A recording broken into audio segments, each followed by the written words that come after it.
Assalamualaikum everyone and welcome to the CE session. I hope आप सब खैरियत से होंगे. I am Noor Asrar and I am honored to serve as your moderator for this important session. Today's CE session, Pediatric Pharmacotherapy, is hosted by Shifa International Hospital Pharmacy team.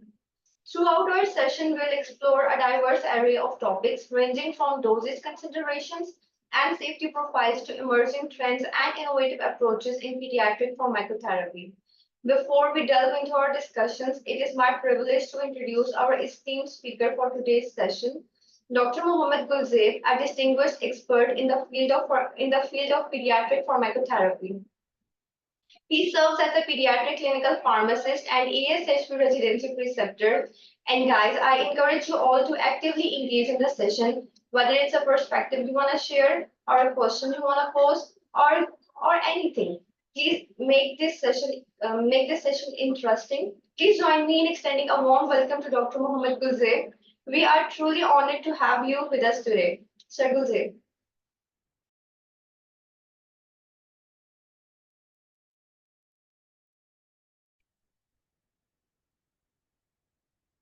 अस्सलाम वालेकुम everyone, आप सबका बहुत शुक्रिया आपने आज का session join किया।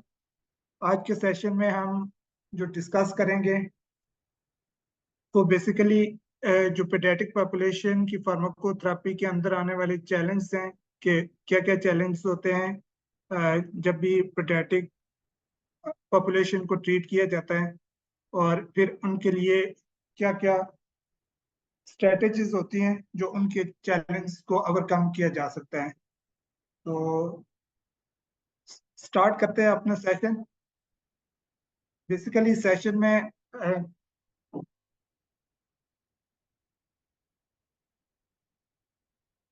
यहाँ पे इनिशियली हम एक पोल क्रिएट करेंगे। तो सर रेहान कानी अगर आप पोल क्रिएट करें।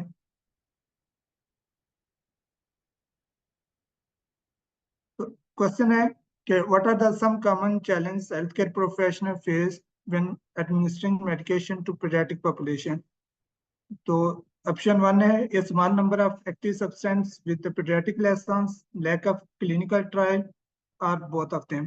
तो आप में से कोई एक क्वेश्चन आप आंसर इसका सिलेक्ट करना है कि कौन कौन से पीडियाट्रिक चैलेंजेस होते हैं जिनकी वजह से हमें प्रॉब्लम क्रिएट होती है safe and effective prescribing, administration, dispensing and monitoring of medication। तो कोई एक क्वेश्चन आपने आंसर सिलेक्ट करना है इनमें से।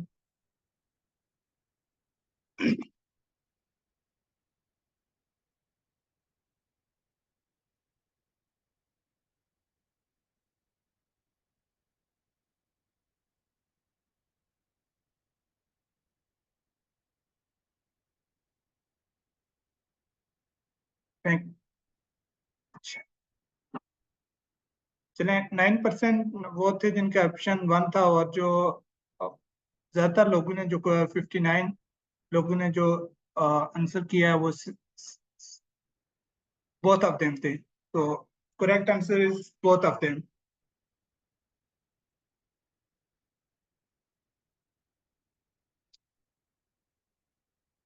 Problem in paediatric pharmacotherapy practice के कौन से वो प्रॉब्लम्स हैं जो पीडियाट्रिक फार्माकोथेरेपी प्रैक्टिस में आते हैं।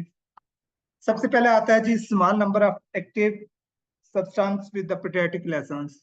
जितनी भी फॉर्मुलेशन हमारी मार्केट के अंदर अवेलेबल हैं जिनमें आप डिफरेंट डोजेज फॉर्म की बात कर लेते हैं तो उसमें से मोस्ट ऑफ देम जो ड्रग हैं वो अडल्ट की बेस पे उनकी फार्मुलेशंस होती है, उनकी जो डोजिंग स्ट्रेंथ्स होती हैं या डोजेज फॉर्म होती हैं वो अकॉर्डिंग टू अडल्ट पॉपुलेशंस होती हैं। इसलिए जब हम इन मेडिकेशंस को पीडियाट्रिक पॉपुलेशंस में जब भी हम यूज करते हैं तो उसमें बहुत सारे कंसर्न्स होते हैं regarding efficacy, regarding safety and appropriate dosing. तो ये वो बेसिक्स प्रॉब्लम्स है कि पीडियाट्रिक पॉपुलेशन में हम इफेक्टिव ड्रग यूज करने में ये हमें थोड़ा सा इश्यू क्रिएट करती है। उसके बाद सेकंड ऑप्शन है unavailability of an appropriate doses form. तो डोजेज फॉर्म की बात है कि बहुत सारी ऐसी मेडिकेशन जो हमारी मार्केट के अंदर अवेलेबल हैं, तो वो डोजेज फॉर्म जो है मोस्टली पेडियाट्रिक के लिए सूटेबल नहीं है। जिस तरह हम एक्सटेंड रिलीज ड्रग की बात करते हैं, तो एक्सटेंड रिलीज ड्रग जो होती हैं उनकी स्ट्रेंथ जो होती है वो या तो बहुत हाई डोज में उनकी स्ट्रेंथ होती है, तो specific feeds age and weight base पे अगर उनकी डोज कैलकुलेट की जाए तो उनकी डोज जो होती है बहुत ज्यादा होती है, तो हम वो उनको नहीं दे सकते। या कुछ ऐसी ड्रग्स होती हैं जिनकी स्ट्रेंथ लार्ज होती है लेकिन हमने उनको आईवी एडमिनिस्टर करना होता है, तो उनकी डोज कैलकुलेशन में प्रॉब्लम्स आती है क्योंकि वो मिनिमल मतलब पॉइंट डेसिमल में उनकी स्ट्रेंथ आती है, लाइक 1.001 ml, 0.1 ml। तो इस तरह की जो स्ट्रेंथ्स होती हैं या फिर डोज कैलकुलेशंस होती हैं, तो ये वाली चीजें जो है प्रॉब्लमेटिक्स होती हैं। इसमें एक्यूरेट डोज नहीं कैलकुलेट होती, एरर होने के चांसेस होते हैं। उसके बाद पेडियाट्रिक डोज, अब जो पेडियाट्रिक एज ग्रुप्स होते हैं, अब डिफरेंट एज ग्रुप में उनके डिफरेंट वेट होता है, डिफरेंट हाइट्स होती हैं। अब हाइट डिफरेंट होगी, वेट डिफरेंट होगा, तो उसके अकॉर्डिंग उनकी डोज जो कैलकुलेशंस होगी वो अकॉर्डिंग टू अवेलेबल स्ट्रेंथ के नहीं होगी। अगर हम बात करते हैं पैरास्टामोल की बात करते हैं, तो हमारे पास एक पैरास्टामोल अवेलेबल है जो 120 mg की स्ट्रेंथ में है, सिरप की बात करते हैं। दूसरा हमारे पास है कि अगर हम दूसरी पैरास्टामोल अवेलेबल स्ट्रेंथ की बात करें तो वो 250 mg पर 5 ml की है। तो ये दो डिफरेंट स्ट्रेंथ्स हैं जो हमारे पास अवेलेबल हैं। तो अगर हम 3 kg के एक पेशेंट को हम पैरास्टामोल डिस्पेंस करते हैं, उसकी डोज जो बनती है वो मैक्सिमम डोज अगर आप देखें तो वो 10 to 15 mg पर kg पर डोज मैक्सिमम डोज होती है जो किसी भी बच्चे को हम दे सकते हैं। तो अगर हम मैक्सिमम डोज की भी बात करें तो वो उसकी डोज 45 mg बनती है, जो कि अवेलेबल 120 mg स्ट्रेंथ की हाफ से भी कम है। तो उसमें डोजिंग पॉइंट में कैलकुलेट करनी पड़ती है, तो उसमें डोजिंग कैलकुलेशन का इशू होता है क्योंकि ये स्पेसिफिक जो पेडियाट्रिक रिक्वायरमेंट है उनके अकॉर्डिंग जो अवेलेबल स्ट्रेंथ है वो नहीं हो सकती।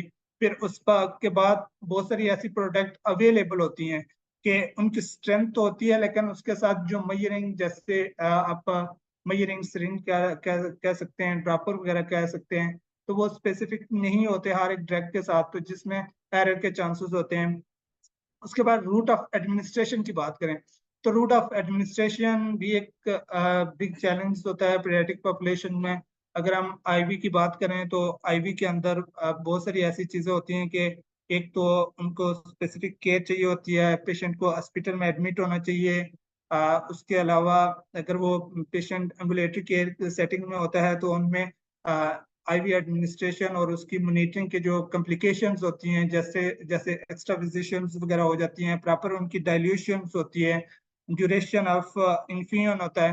तो ये बहुत सारी चीजें होती हैं जो एक प्रॉब्लम्स होती हैं कि आप उसको इंट्रावेनियस ड्रग देने में काफी प्रॉब्लम क्रिएट करती हैं।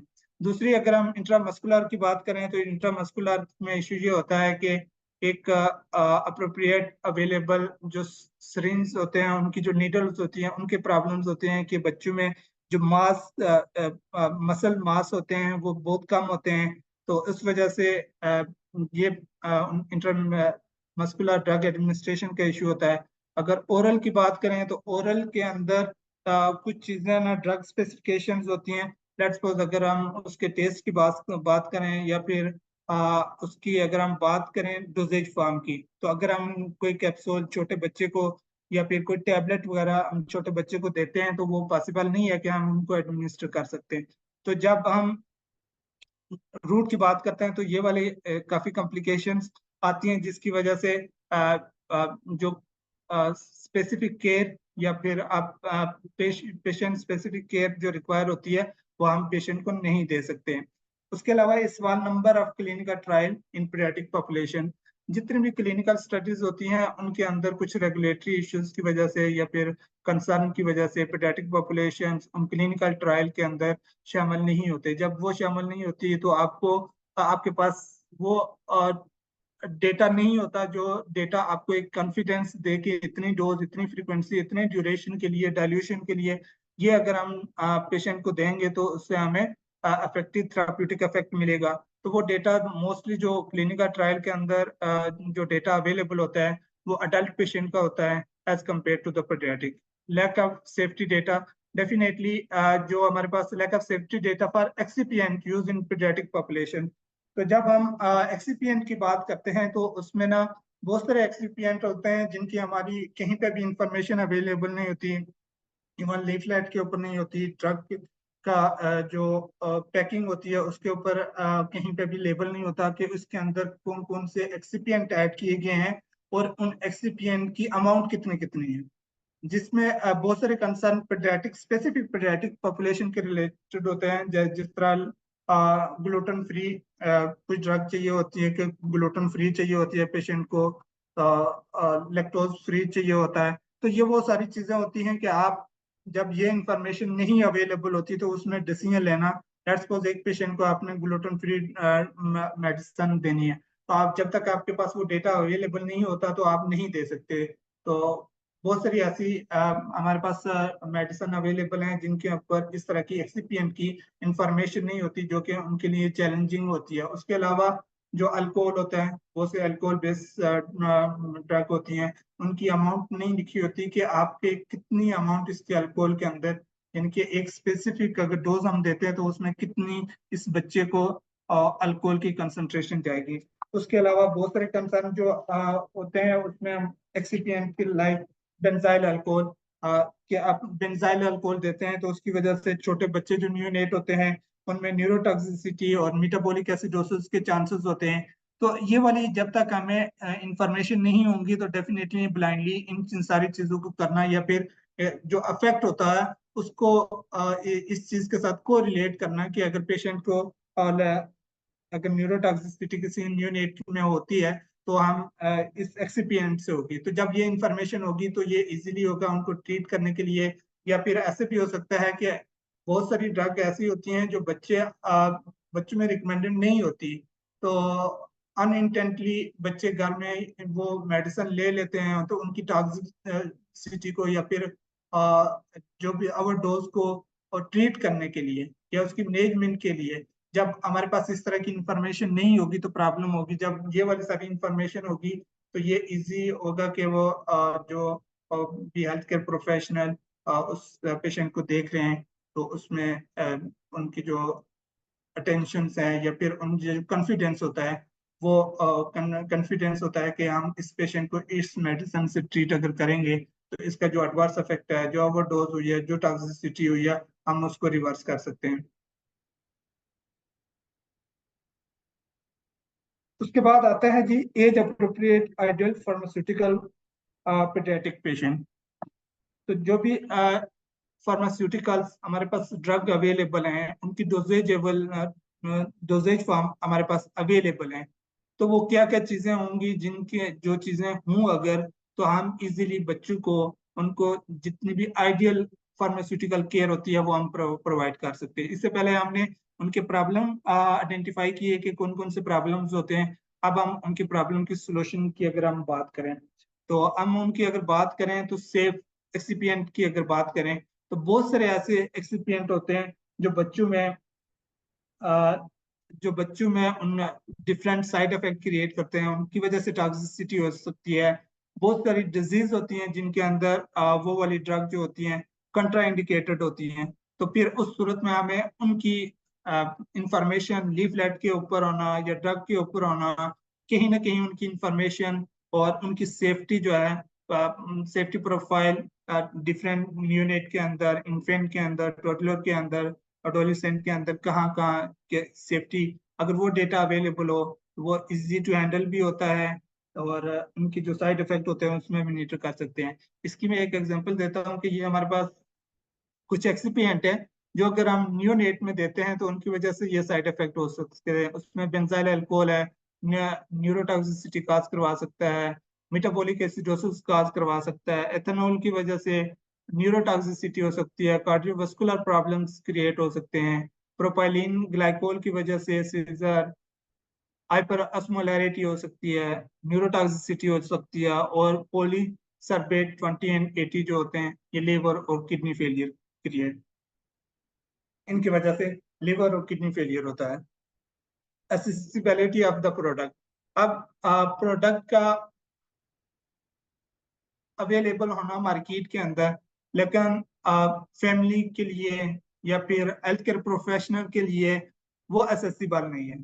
तो उन चीजों को एक्सेसिबल करना के इजीली वो जो प्रोडक्ट अवेलेबल है, या फिर लेट्स सपोज हम अगर आप अपने शिफा की बात करते हैं तो हमारे हम बहुत सारी ऐसी सर्विसेज देते हैं जो स्पेसिफिकली पीडियाट्रिक पॉपुलेशन के रिलेटेड होती है, जिसमें यूनोडोज डिस्पेंसिंग का कंसेप्ट है कि हमने यूनोडोज डिस्पेंसिंग स्टार्ट की है कि अगर कोई सिरप हमने किसी पेशेंट को डिस्पेंस करनी है तो हम उसको यूनोडोज डिस्पेंसिंग में अकॉर्डिंग टेलर्ड हम उसको स्पेसिफिकली जितनी डोज जितना वॉल्यूम रिक्वायर होता है एक टाइम का उसके अकॉर्डिंग पेशेंट को डिस्पेंस करते हैं। उसके अलावा एक्सटेम्पोरेनियस प्रिपरेशन के अंदर हम बहुत सारी अवेलेबल जो मेडिसिन है जो बच्चों में ऑफ लेवल यूज होती हैं, या फिर उनकी doses form suitable doses form नहीं होती, वो टेबलेट फॉर्म में या कैप्सूल फॉर्म में, तो हम उनको उन मेडिसिन को कंपाउंड करते हैं, और कंपाउंड करके उनके फिर हम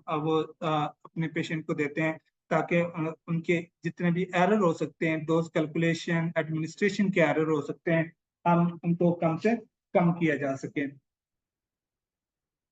उसके बाद फ्री फ्रॉम टॉक्सिसिटी के जो जो भी चीजें होती हैं उनकी टॉक्सिसिटी फ्री होनी चाहिए, easy to administer and handle होना चाहिए, कि जो भी अवेलेबल प्रोडक्ट है हैंडल करने के लिए भी आसान होनी चाहिए और एडमिनिस्टर करने के लिए भी। क्यों हैंडल की बात जब करते हैं तो उसमें आप देखें कि उन ड्रग की ना स्टोरेज जो होनी चाहिए इस तरह की होनी चाहिए कि उसमें कोई कम्प्लेक्सिसिटी नहीं होनी चाहिए। लेट्स सपोज अगर कोई ड्रग है तो आप फ्रिज में उसको स्टोर करना थोड़ा सा मुश्किल हो सकता है, उनकी वजह से उसकी स्टेबिलिटी एफिकेसी कंप्रोमाइज हो सकती है। तो इसलिए जो उसकी स्टोरेज होनी चाहिए वो प्रॉपर ऐसी होनी चाहिए कि जो हर तरह के पेशेंट फैमिली उनकी जो केयर गिवर हैं वो उनको स्टोर कर सकें। एडमिनिस्ट्रेशन के लिए प्रॉपर कोई अगर उसके साथ कोई मेजरिंग डोज मेजरिंग डिवाइसेस होती हैं तो वो इस तरह की डिवाइसेस होनी चाहिए ताकि आप उनको इजीली एडमिनिस्टर कर सकें। अब मैं अगर आप बात करूं तो मीटर डोज इनहेलर जो होते हैं बच्चों में यूज किए जाते हैं, तो उसमें ना बहुत सारी स्टडी ये रिकमेंड करती हैं कि जब भी आप कोई भी इनहेलर यूज करते हैं तो उसमें से ओवरऑल जो डोज दे रहे होते हैं उसमें से 10 to 15% ओवरऑल जो डोज होती है वो आपके लंग्स में जाती है, बाकी जो डोज होती है वो नहीं जाती। ठीक है, वो स्टमक वगैरह में जा सकती है, तो उसके लिए डिफरेंट टेक्निक्स होती हैं कि आप उनके लिए एबल स्पेसर्स जो होते हैं वो डिफरेंट स्पेसर्स उनको यूज करें। तो अब ये स्पेसर्स थोड़े बड़े बच्चों में यूज करना तो आसान होता है, लेकिन छोटे बच्चों में ये यूज करना थोड़ा सा मुश्किल होते हैं।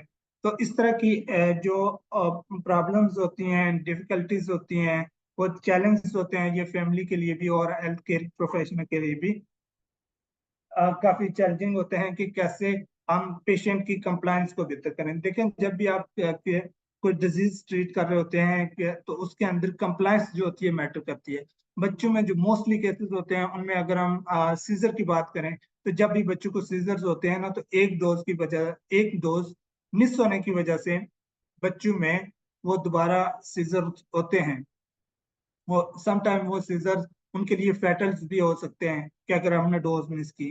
तो ये वाली वो चीजें हैं कि आप हमें वो एडमिनिस्ट्रेशन और उनकी हैंडलिंग के लिए जो भी प्रोडक्ट अवेलेबल हो ऐसे हों कि वो फैमिली उनके केयर गिवर जो है वो इजीली उनको हैंडल कर सकें। Sufficient data from research and clinical trial, जहां जहां पे आप डिफरेंट कंट्रीज के अंदर पेडियाट्रिक पॉपुलेशंस के अंदर उन्होंने काम करना शुरू किया है, आ, जैसे चाइना के अंदर अमेरिका के अंदर यूएस के अंदर ये लोग प्रॉपरली पेडियाट्रिक फॉर्मुलेशंस के ऊपर और ड्रग की सेफ्टी के ऊपर एफिकेसी के ऊपर वो प्रॉपर क्लिनिकल ट्रायल्स कर रहे थे। तो हम उनके स्पेसिफिक डेटा को कलेक्ट करके हम जो सर्विसेज प्रोवाइड कर रहे होते हैं वो उन सर्विसेज को बेहतर किया जा सकता है।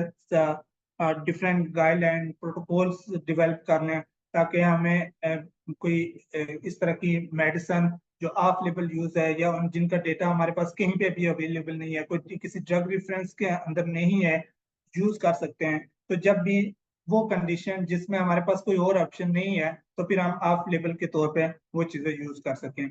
या फिर जो स्टडीज होती है उसकी स्पेसिफिक आपने देखनी चाहिए कि आप उनमें क्या देखना चाह रहे हैं। आप उनकी सेफ्टी देखना चाह रहे हैं, एफिकेसी देखना चाह रहे हैं, एडीआर देखना चाह रहे हैं, जो भी चीज देखना चाह रहे हैं। तो डिफरेंट स्टडीज को स्टडी करके उनका डेटा एक्सट्रैक्ट करके एक वो डेटा बनाया जाए, जिसकी वजह से हम as a health care profession हमारे लिए थोड़ा सा इजी हो कि हम उन मेडिसिन को, उन डोजेस को, उन डोजेज फॉर्म को, उन फ्रीक्वेंसीज को बच्चों में दे सकते हैं। पेशेंट कंप्लायंस में जब बच्चों की बात की जाती है, तो उसमें कंप्लायंस का सबसे बड़ा बड़ा जो इश्यूज आता है वो उनकी सिलेक्शन होती है। कि आप देखें, जब भी आप बच्चों को कोई ऐसी मेडिसिन देते हैं जिसका टेस्ट अच्छा नहीं होता, जिसकी स्मेल अच्छी नहीं होती, तो उसकी वजह से उनकी कंप्लायंस बेहतर नहीं हो सकती। तो जब पेशेंट उनकी कंप्लायंस बेहतर नहीं होंगी, प्रॉपर वो ड्रग नहीं लेंगे। अगर लेट्स सपोज एक एग्जांपल मैं देता हूँ जिसको हम आगे नेक्स्ट में डिस्कस करेंगे, कि अगर पेशेंट को आपने एक बच्चे को आपने मेडिसिन दी जिसका टेस्ट अच्छा नहीं था, बच्चे ने वोमिट कर दिया।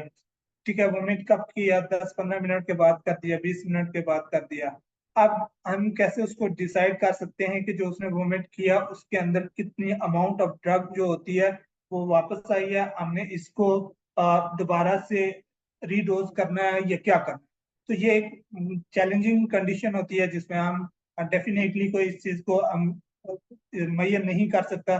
तो उसमें भी नॉन कंप्लायंस उसमें बढ़ जाती है। तो इसलिए जब भी दो ड्रग डोजेज फॉर्म हम पीडियाट्रिक के लिए सिलेक्ट करते हैं, तो उनके अंदर उनकी कंसिडरेशन इन चीजों को कंसीडर करना चाहिए कि बच्चों के अंदर लेट्स सपोज आपके पास दो डिफरेंट डिफरेंट किस्म के फ्लेवर्स अवेलेबल हैं। ठीक है, तो अब उनमें से बच्चों की सिलेक्शन होनी चाहिए कि वो बच्चा कौन सा फ्लेवर को पसंद करता है और कौन सा लाइक करता है। जब ये होगा तो वो कंप्लायंस इसकी बेहतर होंगी।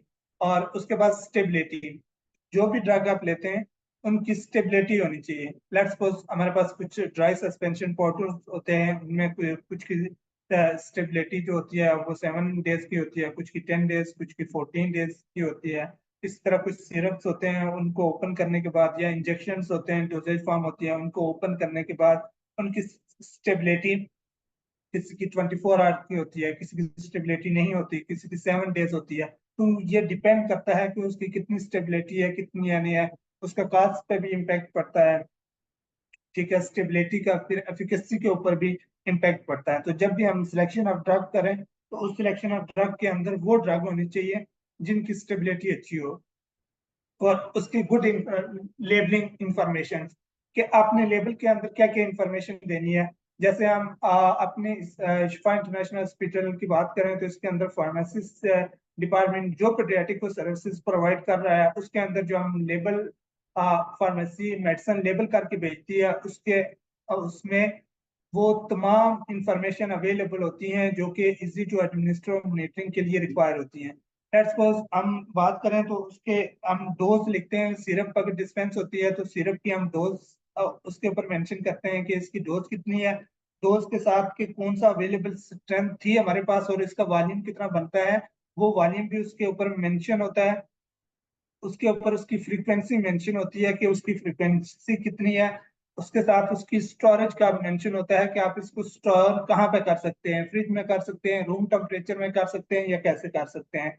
उसके बाद स्टोरेज के साथ साथ उसकी स्टेबिलिटी की, आपकी स्टेबिलिटी इस ड्रग की कितने दिन के लिए है, वो स्टेबिलिटी की भी बात करते हैं। और साथ में उसके बाद कोई कंट्राइंडिकेशंस होती है या एडवर्स इफेक्ट होते हैं, तो वो भी हम लेबल में कमेंट्स में मेंशन करते हैं, ताकि अगर कोई इस तरह का इश्यू हो तो उसको एड्रेस किया जा सके, उसको मॉनिटर किया जा सके।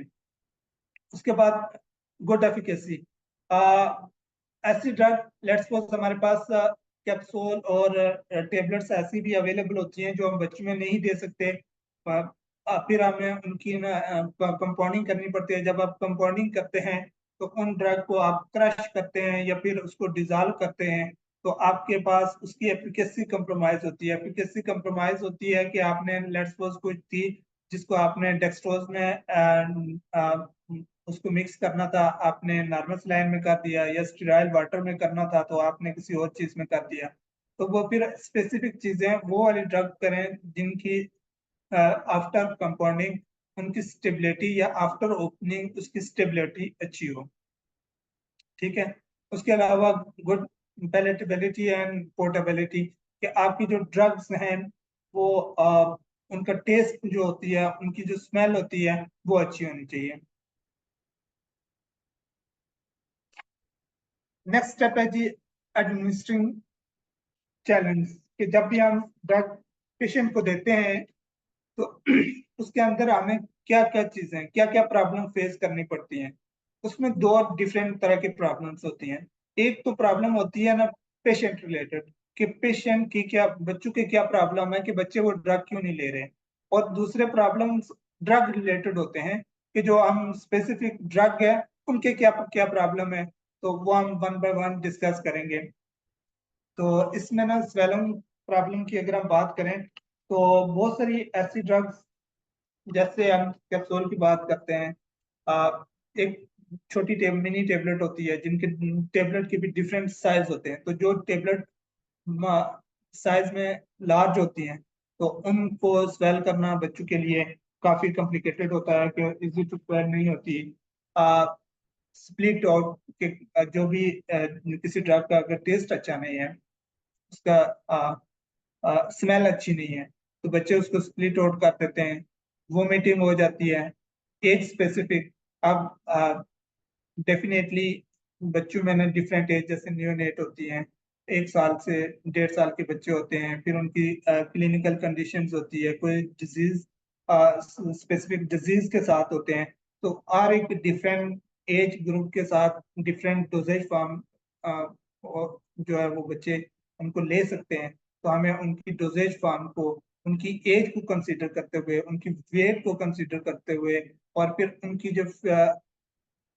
जो उनकी स्पेसिफिक कोई डिजीज होती है, जैसे कोई स्पेसिफिक डिजीज हो सकती है जिनके अंदर वो ओरल नहीं ले सकते, आईवी नहीं ले सकते, या फिर कोई बच्चे जो छोटे बच्चे डायबिटिक के साथ होते हैं, तो आप उनके लिए बार बार एडमिनिस्टर करना मेडिसिन मुश्किल होता है। तो उनके लिए फिर हम जो इंसुलिन पंप जो होते हैं उनको अरेंज करना है, कि उनको जो ड्रग दी जाए इंसुलिन पंप के लिए दिए जाए।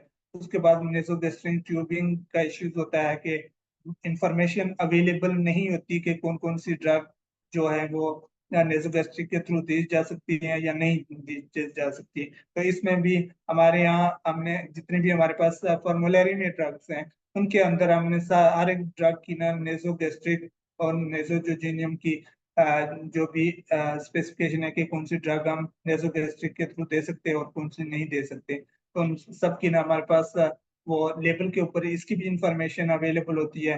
तो ये भी एडमिनिस्ट्रेशन के लिए जो एक जो बहुत बड़ा चैलेंज होता है नर्सिंग स्टाफ के लिए, तो वो भी चैलेंज और फैमिली के लिए भी होता है।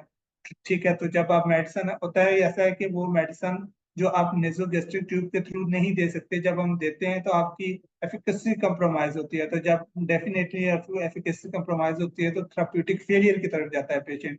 तो हम उन चीजों को बेहतर करने के लिए हमने ये वाली भी इंफॉर्मेशन अपने लेवल पे और पेशेंट को और इसकी एक्सेस डॉक्टर फिजिशियन नर्सेस सबके एंड पे होती है, तो ये भी अवेलेबल है। उसके बाद टेस्ट प्रेफरेंस, बच्चों की हर एक बच्चे की डिफरेंट, अगर आप देखें तो डिफरेंट बच्चों की डिफरेंट जो होती है प्रेफरेंस होती है, कि वो कौन सा टेस्ट, वो कौन सी ड्रग, वो कौन सा टेस्ट फ्लेवर वाली ड्रग लेना चाहते हैं। तो जो उनकी प्रेफरेंस होती है उनको प्रायोरिटाइज करना चाहिए। अगर वो अवेलेबल है तो डेफिनेटली वो उनको प्रोवाइड करना चाहिए। दूसरे जो चैलेंजेस हैं हमारे लिए, वो ड्रग रिलेटेड प्रॉब्लम है। तो ड्रग रिलेटेड प्रॉब्लम में क्या है कि सूटेबल डोज, यानी कि हमारे पास सूटेबल डोज नहीं होती, कि पेशेंट की अवेलेबल जो डोज स्ट्रेंथ है वो 500 mg की है, हमें जो बच्चे जो डोज देनी है वो सिर्फ 20 mg। तो आप देखिए कि 500 mg से 220 mg की डोज निकालना वो कितना मुश्किल होता है, कितना टफ होता है। उसके बाद सूटेबल डोजेज फॉर्म का, कि अगर हमारे पास एक बहुत सारी ऐसी ड्रग हैं जिनकी सूटेबल डोजेज फॉर्म अवेलेबल नहीं है, सिरप फॉर्म में नहीं होता, लिक्विड फॉर्म में नहीं होता, मे बी वो इंटेरिकोटेड फॉर्म में हो या किसी और फॉर्म में। ये जैसे मिट्रोडोज इनहेलर होते हैं या फिर ड्राई पाउडर इनहेलर्स होते हैं, तो इनकी अगर ये वाली डोजेज फॉर्म है, कोई और नहीं है, तो ये वाली बच्चों के लिए सूटेबल डोजेज फॉर्म नहीं होती। वॉल्यूम जो है, कुछ ड्रग ऐसी होती है जिनका वॉल्यूम जो होता है वो बहुत ज्यादा होता है, वो पेशेंट पेडियाट्रिक एज और वेट को एक्सीड कर रहा होता है। कुछ ड्रग ऐसी होती हैं जिनका वॉल्यूम बहुत मिनिमल वॉल्यूम होता है, जैसे डेसिमल के अंदर होता है, 0.00 में होता है। तो इस तरह के जो वॉल्यूम होते हैं उनको कैलकुलेट करना मुश्किल होता है। जब इनको कैलकुलेट करने के लिए फिर आप इनकी डाइल्यूशन को करते हैं तो वो डाइल्यूशन रिलेटेड कंसर्न आ जाते हैं। जब डाइल्यूशन करते हैं, मतलब मोर डाइल्यूट करते हैं उनको, तो फिर उनकी स्टेबिलिटी का इफेक्ट आ जाता है कि ये स्टेबल होंगे या नहीं होंगे। अगर स्टेबल, उसके बाद उनकी एफिकेसी भी कंप्रोमाइज होती है कि उनकी एफिकेसी इतनी ज्यादा डाइल्यूशन के अंदर है नहीं है। तो ये भी एक तरह के बहुत बड़ा चैलेंज होता है। आईवी डोजेज फार्म जो होती हैं उनमें भी इस तरह के बहुत सारे इश्यूज हैं कि हर एक ड्रग को आप आईवी नहीं दे सकते। आईवी के अपने बहुत सारे कॉम्प्लिकेशन है, एक्स्ट्राविजेशन, उसमें एक होता है कि एक्स्ट्राविजेशन हो जाता है, कास्ट का इम्पैक्ट होता है कि कास्ट होती है, फिर आईवी एडमिनिस्ट्रेशन के लिए बच्चे को आपने हॉस्पिटल में एडमिट करना होता है। तो ये बहुत सारी जो कॉम्प्लिकेशन या आप जिनको चैलेंज कह सकते हैं वो आईवी डोजेज फार्म रिलेटेड होते हैं। उसके बाद डोज मैनिपुलेशंस ना, डोज मैनिपुलेशंस आप इसको ऐसे डिफाइन करते हैं कि जब भी आप किसी डोजेज फॉर्म को, कैप्सूल को या फिर आप टैबलेट को या फिर और किसी डोजेज फॉर्म को इनमें कुछ सिरप में आप कन्वर्ट करते हैं, तो जब सिरप में आप कन्वर्ट करते हैं तो उनकी स्टेबिलिटी, सेफ्टी और एफिकेसी जो होती है वो कंप्रोमाइज करती है। इसके अलावा एक्सीपीएंट की बात करें तो बहुत सारे एक्सीपिएंट जो होते हैं वो मेडिसिन के अंदर यूज होते हैं। अब उनकी की वजह से जो टेस्ट का इश्यू आ जाता है या स्मेल का इश्यू जो आ जाता है, ठीक है। और इस तरह की जो इश्यूज होते हैं वो बच्चों के अंदर, वो उनकी प्रेफरेंस जो होती है बच्चों की उसको मीट नहीं करते, जिसकी वजह से कंप्लायंस का इश्यू आना शुरू हो, नॉन कंप्लायंस के इश्यूज होते हैं। ये कुछ डोजेज फॉर्म है कि कौन कौन से कॉमन रूट और उनकी डोजेज फॉर्म है जो हम यूज कर सकते हैं। तो इसमें ना पर ओलर में हमारे पास लिक्विड डोजेज फॉर्म में डिफरेंट फॉर्म आ जाती हैं। फिर उसमें कुछ डिस्पर्सेबल या च्यूएबल टेबलेट जो होती हैं वो आ जाती हैं। नेजल के अंदर कुछ नेजल ड्रॉप्स हो जाते हैं या सिविल सेमी सॉलिड डोजेज फॉर्म जो होती हैं वो आ जाती हैं। रेक्टल के अंदर जैसे रेक्टल के अंदर एनीमा भी होते हैं, स्पोजिटरीज भी होती हैं।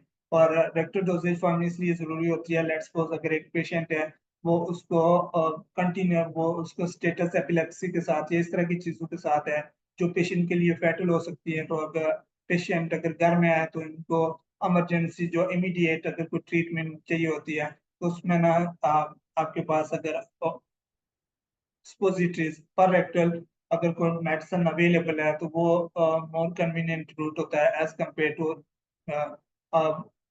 ओरल एंड आईवी रूट, क्योंकि घर में तो आईवी रूट की एक्सेस नहीं होती, ठीक है। तो उस सूरत में आपके लिए मोस्ट सूटेबल जो होते हैं वो सपोजिटरीज होती हैं। अकुलर के लिए आई ड्रॉप होते हैं, सिमी सॉलिड्स होते हैं। टॉपिकल के लिए हमारे पास ऑइंटमेंट होती है, क्रीम्स होती हैं, जेल होती हैं, और लिक्विड भी आप यूज कर सकते हैं। और ट्रांसडर्मल पेचेस वगैरह जो है। पल्मोनरी के लिए निबुलाइजर, जैसे मैंने इसको पहले डिस्कस किया डिटेल में कि मीटरडोज इनहेलर और स्पेसर जो होते हैं, और ड्राई पाउडर इनहेलर जो होते हैं। और पेरेंटल में आईवी, इंट्रावीनियस, इंट्रामस्कुलर और सबकुटेनियस पंप सिस्टम वगैरह बहुत सारी ड्रग जिनको जैसे मैंने इंसुलिन का जिक्र किया कि हम जब भी इंसुलिन अगर किसी पेशेंट डायबिटिक पेशेंट होता है छोटे है, तो उसमें कंप्लायंस को बेहतर करने के लिए अगर हम वो इंसुलिन पंप यूज करें वो उनकी कंप्लायंस को बेहतर बना सकते हैं। जी, अब हम बात करते हैं फार्मासिस्ट का रोल, कि फार्मासिस्ट इन सारी चीजों में अपना कैसे रोल प्ले कर सकता है, जिससे ये बहुत सारी जो कॉम्प्लिकेशंस हैं, जो चैलेंज हैं, नर्सिंग के एंड पे हैं, फैमिली के एंड पे हैं, फिजिशियन के एंड पे हैं या फिर फार्मासिस्ट के एंड पे, ये सारे चैलेंज हैं, इनको हम कैसे अपना जो रोल है वो कैसे प्ले कर सकते हैं। तो उसमें मेडिकेशन रिकॉन्सिलिएशन के लिए आपने बहुत सारी मेडिकेशंस होती हैं जो जिनकी फ्रीक्वेंसी वीकली मंथली होती है कि आप वीक में 1 मरतबा 2 मरतबा ले सकते हैं। या कुछ ऐसी मेडिकेशंस होती हैं जैसे हम बच्चों में वैक्सीनेशन का, लाइव वैक्सीनेशन और मेडिसिन का आपस में बहुत एक दूसरे के साथ इंटरेक्शंस होता है कि जब अपना कुछ मेडिसिन होती है अगर आप वो आपने देनी होती है या कुछ उसके बाद आप कितने टाइम तक लाइव वैक्सीन नहीं दे सकते, या फिर अगर आपने वैक्सीनेशन दे दी है तो उसके कितने टाइम के बाद तक आप ये वाली मेडिसिन नहीं दे सकते। तो रिकॉन्सिलिएशन के अंदर उनकी डिटेल, उनकी वैक्सीनेशन की डिटेल और उनकी प्रीवियस मेडिकेशन हिस्ट्री, फैमिली की जो हिस्ट्री है उसके रिलेटेड वो सारी चीजें, इन सारी चीजों में अपना फार्मासिस्ट जो होता है ये एक अपना क्रूशियल रोल प्ले कर सकता है। और डिजीज स्टेट मैनेजमेंट के अंदर जैसे कोई भी स्पेसिफिक डिजीज की आप बात कर लें, जैसे सिस्टिक फाइब्रोसिस की बात आप करें कि उसमें अस्थमैटिक पेशेंट की बात करें, सीओपीडी के साथ अगर कोई होते हैं उनकी आप बात कर लें, या फिर जो स्पेशल चाइल्ड होते हैं एंटी एपिलेप्सी के साथ जो पेशेंट होते हैं तो उनमें फार्मासिस्ट अपना बेहतर रोल प्ले कर सकता है। या फिर वो एंटीकोगुलेंट पे अगर कोई पेशेंट है तो उनके लिए फार्मासिस्ट अपना एक रोल प्ले कर सकता है कि उन्हें उनकी कैसे कंप्लायंस को कैसे बेहतर करना है और कैसे थेराप्यूटिक इफेक्ट को अचीव करना है। उसके बाद कॉम्प्रिहेंसिव मेडिकेशन रिव्यू, ये आप जब भी आप पेशेंट को डेली बेसिस पे उसकी जो मेडिकेशन होती हैं कि कौन कौन सी मेडिकेशन जा रही हैं उनके को आपने कॉम्प्रिहेंसिव रिव्यू करना है, जिसको आप प्रिपेयर्डनेस रिव्यू, उसकी dose, frequency, durations, drug drug interactions, ADRs और थेराप्यूटिक डुप्लीकेशंस, इवन वो सारी चीजें जिनकी वजह से रिस्क फैक्टर बढ़ते हैं उन सारे फैक्टर्स को कंसीडर करते हुए रिस्क को मिनिमाइज करने के लिए आपने मेडिकेशन की कंप्रेहेंसिव रिव्यू करना है। फिर आप उनको देखते हैं कि डाइल्यूशन को उनकी डाइल्यूशन को आपने देखना है कि उनकी डाइल्यूशन प्रॉपर है या नहीं, डाइल्यूएंट जो उसमें यूज हुए हैं वो प्रॉपर है नहीं, इन्फ्लुएंस चल रही है तो उनके रेट को देखना है, वाइसाइड कंपेटेबिलिटीज होती है। तो इसमें फार्मासिस्ट का जो है ना वो एक क्रिटिकल रोल होता है कि आप उसने ये सारी चीजों को कैसे रिव्यू करना है और उनसे कैसे अपने पेशेंट की जो मैनेजमेंट में वो अपना रोल प्ले करना होता है। हॉस्पिटल डिस्चार्ज मैनेजमेंट के जब भी पेशेंट डिस्चार्ज हो रहा होता है तो डिस्चार्ज काउंसलिंग जो कि हम रेगुलरली अपने पेशेंट की कर रहे होते हैं कि अगर वो घर जाते हैं तो उनको स्पेसिफिक कोई ड्रग थेराप्यूटिक मॉनिटरिंग की रिक्वायर होती है, कोई स्पेसिफिक टेक्निक्स होती हैं, इंजेक्टेबल की कोई टेक्निक है उनके लिए, या फिर वो जो स्पेसिफिक जो ड्रग होती हैं डाइल्यूशन, जैसे सीकेडी के पेशेंट होते हैं हाइपरटेंशन के साथ होते हैं उनको 2-2 3-3 एंटी हाइपरटेंसिव ड्रग जा रही होती है उनको कैसे करना है आपने, या फिर जो सीजर के साथ पेशेंट होते हैं मोर देन 2 और 3 ड्रग से ज्यादा जाते हैं तो उनकी कैसे ड्रग इंटरेक्शन को आपने कम करना है। तो ये सारी बहुत सारी चीजें हैं जो फार्मासिस्ट डिस्चार्ज के वक्त भी आप पेशेंट को देख रहा होता है। उसके बाद फार्माकोविजिलेंस के अंदर फार्मासिस्ट अपना एक क्रूशियल रोल प्ले करता है। क्यों? अब अडल्ट की बात करें तो अडल्ट में ना बहुत सारा डेटा, आपका रिसर्च का डेटा अवेलेबल होता है जिसके अंदर आपको इंफॉर्मेशन होती है कि ठीक है इसके एडीआर अवेलेबल है, हर चीज अवेलेबल है, तो आप उन चीजों को देख के उनकी बेस पे डिसाइड कर सकते हो। तो फॉर पेडियाट्रिक पॉपुलेशन में डेटा अवेलेबल नहीं होता जिसकी वजह से बहुत सारे प्रॉब्लम्स होते हैं। तो फार्मासिस्ट अगर उसके एडीआर को मॉनिटर करे और उनके जितने भी अनडिजायरेबल इफेक्ट्स होते हैं, ये सारी चीज सस्पेक्टेड जो एडीआर होते हैं उनको मॉनिटर करें, उनको रिपोर्ट करें, तो उनसे भी हमारे पास एक कंप्रेहेंसिव डेटा आ सकता है जिससे हम मेडिकेशन सेफ्टी को बेहतर बना सकते हैं। एंटी माइक्रोबियल स्टीवर्डशिप है और पेशेंट और फैमिली की काउंसलिंग है कि फैमिली और पेशेंट काउंसलिंग करना है। ड्रग रेफरेंसेस का एक बहुत बड़ा रोल होता है कि आप डिफरेंट ड्रग रेफरेंसेस जो अडल्ट के रेफरेंसेस होते हैं उनमें बहुत सारी ऐसी चीजें होती है जो पीडियाट्रिक के हिसाब से मेंशन नहीं की गई होती, इसलिए जब भी आप बीइंग ए फार्मासिस्ट आप कोई रेफरेंस यूज करें तो आप रेफरेंस जो होना चाहिए वो हमेशा पीडियाट्रिक स्पेसिफिक रेफरेंसेस होना चाहिए, जिनकी एग्जांपल कुछ मैंने यहाँ दी है जैसे हेडलाइन हैंडबुक है, माइक्रोमिडेक्स पीडियाट्रिक है, नियोनेट्स है, उसके बाद नेल्सन टेक्स्ट बुक पीडियाट्रिक है, बीएमएफ है, माइक्रोमिडेक्स है, लेक्सिकॉम्प है, जिसके अंदर डिटेल के अंदर पीडियाट्रिक के रिलेटेड इंफॉर्मेशन अवेलेबल होती है। और जितनी भी ड्रग रेफरेंसेस होती हैं, ये हमारे पास 3 डिफरेंट डिफरेंट तरह के ड्रग रेफरेंसेस है, जिसमें लेक्सिकॉन हो गया, माइक्रोमिडेक्स पीडियाट्रिक हो गया, और ये बीएनएफ का रेफरेंस है। अब उन तीनों में मैंने जस्ट एक एग्जांपल के लिए कि इनके अंदर भी जो डिफरेंट रेफरेंसेस होते हैं, इनके अंदर भी बहुत सारी चीजों की वेरिएशंस होती हैं कि आपकी डोज की, कहीं पे डोज की वेरिएशन होगी, कहीं पे उनकी फ्रीक्वेंसी की वेरिएशंस होगी, और कहीं पे कुछ चीजें अगर आप देखें तो ये लास्ट वन अगर आप देखें, जो राइट साइड पे लास्ट है, इसमें अगर वेट स्पेसिफिक उन्होंने डोजेस का कहा है कि अगर 2.7 टू 5.3 केजी का अगर वेट है पेशेंट का, और उसकी एज 0 to 3 मंथ है, तो आपने 40 mg की आपने फिक्स डोज देनी है, जो कि हर 4 घंटे बाद आप रिपीट कर सकते हैं। अगर इसी के बरक्स हम अगर बीएनएफ को देखें, तो बीएनएफ के अंदर उन्होंने जो डोज दी है, वो चाइल्ड की डोज 1 to 2 मंथ के अंदर उन्होंने जो डोज बताई है, वो 30 to 60 mg है एवरी 8 आवर्ली है, ठीक है। और मैक्सिमम इन्होंने 60 mg की डोज बताई है, और अगर उसमें हम देखें तो वो मैक्सिमम 75 mg और 90 mg की डोज की कहते हैं। अब देखिए उसकी फ्रीक्वेंसी 6 आवर्ली की हो सकती है, इनकी इन्होंने बीएनएफ ने 8 आवर्ली की बताई है। तो बहुत सारी चीजें हैं, लेकिन इसमें ना एक चीज है कि हमारे पास एक रेंज होती है ड्रग की ना, कि आप हम 60 है तो एक 90 भी क्या रहा है एक रेफरेंस, और 60 भी है। तो अगर हम बात करें कि अगर हम उसको 60 mg पर डे की डोज देते हैं, तो डेफिनेटली उसके अंदर इतना हमारे पास रेंज है कि अगर एक दूसरा रेफरेंस 90 mg की डोज बता रहा है कि उसमें, क्योंकि ये नेशन स्पेसिफिकली मतलब एक अमेरिकन रेफरेंस है, एक यूरोपियन रेफरेंस है, ठीक है। तो उनकी बेस पे उन्होंने ऐसा अपनी पॉपुलेशन पे इनकी चीजें जो सेफेस्ट डोजेज होती हैं, उन्होंने वो मेंशन किया। तो हमारे पास एक रेंज होती है कि 60 to 90 mg पर केजी पर डे की रेंज है। तो हम इसमें अगर देंगे तो हमारे पास मोस्टली जो चांसेस होते हैं कि वो ड्रग जो होगी उसका सेफ यूज होगा, और उसका कोई टॉक्सिक या साइड इफेक्ट नहीं होने के चांसेस होते हैं। उसके बाद पीडियाट्रिक फार्माकोथेरेपी के अंदर जो बेसिक पैरामीटर जो अफेक्ट कर रहे होते हैं, उसमें अब्जॉर्प्शन है, एक्सक्रीशन है, डिस्ट्रीब्यूशन है, और मेटाबॉलिज्म है। अगर हम मेटाबॉलिज्म की बात करें, उसमें कुछ एक या दो की मैं आपके साथ शेयर करूंगा। तो आप देखें कि जो hepatic metabolism cytochrome P450 enzymes होते हैं, वो न्यूनेट में कम होते हैं, जब इन्फेंट होते हैं इनमें ज्यादा हो जाते हैं। और अगर हम इन्फेंट और चाइल्ड को कंपेयर करें, तो इनके इन्फेंट और चाइल्ड के साथ अगर हम कंपेयर करें, तो इन्फेंट में ज्यादा होते हैं एज कम्पेयर टू चाइल्ड। इसी तरह अल्बुमिन की बात करें, तो एल्ब्यूमिन जो नियोनेट होते हैं उनमें कम होती है concentration as compare to adult. और जब हम अडल्ट इन्फेंट चिल्ड्रन या अडल्ट की बात करें, तो इसमें ऑलमोस्ट सेम जो होती है वो अमाउंट होती है। इसी तरह रीनल फंक्शन भी होता है, जो नियोनेट होते हैं उनमें कम होता है, और बाकी में ऑलमोस्ट इनका सेम होता है। लेकिन इसमें ये चीज होती है कि बच्चों में कोई भी चीजें, जिस तरह बहुत सारी लैब्स होती है ना, उनमें वेरिएशंस होती हैं।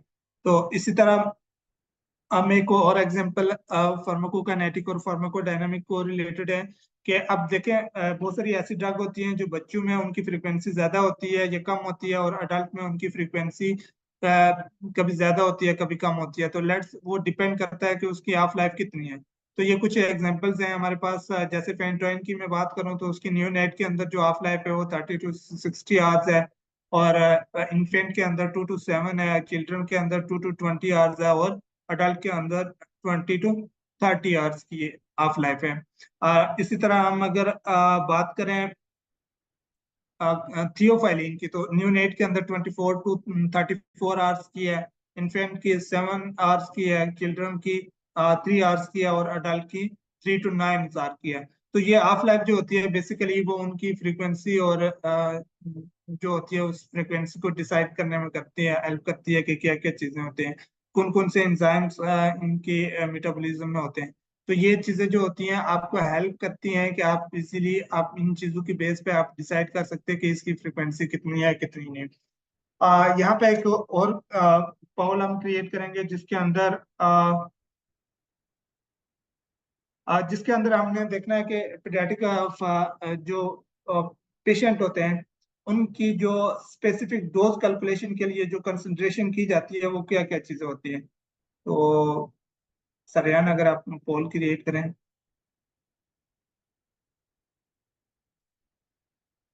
आपने उसमें से आंसर चूज करना है कि कौन कौन से पैरामीटर्स होते हैं जब भी हम पेडियाट्रिक पेशेंट की डोज को डिस्पेंस करते हैं, तो उसमें हम क्या क्या चीजें चेक कर लेते हैं। तो उसमें एक है फॉर्मुलेशन, दूसरा एडीआर, तीसरा एज स्पेसिफिक डोजिंग, चौथा off label use of prescribe drug और ऑल ऑफ देम।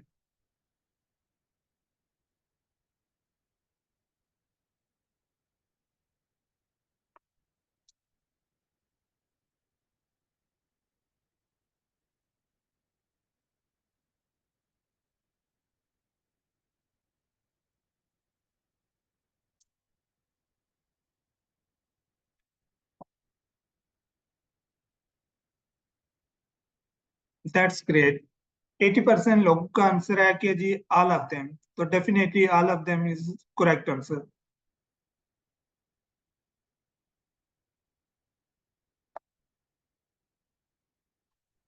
जी हाँ। Calculate the paediatric drug doses accurately, क्या उनके लिए क्या क्या चीजें होती हैं जिनकी बेस पे हम एक्यूरेट उसकी डोज को कैलकुलेट कर सकते हैं। तो अगर पेशेंट स्पेसिफिक चीजें देखें, तो पेशेंट की अगर एज, वेट, हाइट, ये चीजें अगर ये वाली इंफॉर्मेशन हो तो इजी हो जाता है कि हमने कैलकुलेट करनी है डोज, इजीली कैलकुलेट कर सकते हैं उनकी। अगर हमने कोई रेफरेंस बेस पे डोज को चेक करनी है, तो हम रेफरेंस में उसकी एज, हाइट या वेट बेस पे हम उनको कर सकते हैं। बहुत सारी ड्रग होती हैं जो वेट बेस पे भी डिस्पेंस होती है, एमजी पर केजी के पे भी डिस्पेंस होती है, और साथ में बहुत सारी ड्रग ऐसी होती है जो एमजी पर के एमजी पर मीटर स्क्वायर के पे होती है। तो ये डिफरेंट डोजिंग होती है कि कुछ ड्रग जो होती हैं वो वेट बेस पे होती हैं, और कुछ बॉडी सरफेस एरिया पे होती हैं। तो जब हमारे पास ये वाली इंफॉर्मेशन होगी, तो हम बॉडी सरफेस एरिया भी उसका कैलकुलेट कर सकते हैं और उसकी इजीली डोज कैलकुलेट कर सकते हैं। उसके अलावा दो जो हमारे पास डोजेज फॉर्म है, उनकी जो स्पेसिफिकेशन, ड्रग स्पेसिफिकेशन में डोजिंग के उस वो कौन सी स्ट्रेंथ, मतलब उसकी डोज क्या है, उसकी डोजेज फॉर्म क्या है, और जो डोजेज फॉर्म है उसकी कंसंट्रेशन कितनी है, फ्रीक्वेंसी कितनी है, और रूट ऑफ एडमिनिस्ट्रेशन कितना है। और रॉन्ग रूट ऑफ एडमिनिस्ट्रेशन के बहुत सारे ऐसे केसेस अवेलेबल हैं। आप देखिए मेडिकेशन एरर के अंदर, तो wrong route of administration of drug in paediatric में ये भी इश्यूज होते हैं। तो जब ये सारी चीजें हम अगर आप माइंड में रखते हैं, जब भी हम कोई डोज कैलकुलेट करते हैं या डिस्पेंस करते हैं, तो अगर ये सारी चीजें होती हैं, तो इजी टू डिस्पेंस भी होगा और इजी टू डोज कैलकुलेशन भी होगा, और उसमें ऑलमोस्ट एक्यूरेसी होती है डोज और फ्रीक्वेंसी के अंदर। डोज एडजस्टमेंट की हम बात करें, तो डोज एडजस्टमेंट जो होती है, paediatric patient differ from adult and metabolic organ function and body work. अब जितने भी बच्चे होते हैं उनमें अगर हम वॉल्यूम ऑफ फ्लूइड का हम वॉल्यूम की बात करें, तो हम अडल्ट में अगर एक 1 लीटर जो है बोलस का फ्लूइड दे सकते हैं, तो डेफिनेटली वो हम एक छोटे बच्चे को नहीं दे सकते। अगर हम थोड़ा सा ऊपर 4 6 साल, 8 साल, 10 साल, तो जैसे जैसे एज बढ़ती है, तो उनकी रिक्वायरमेंट ऑफ फ्लूइड जो होती है डिफरेंट, मतलब वो बढ़ती जाती है।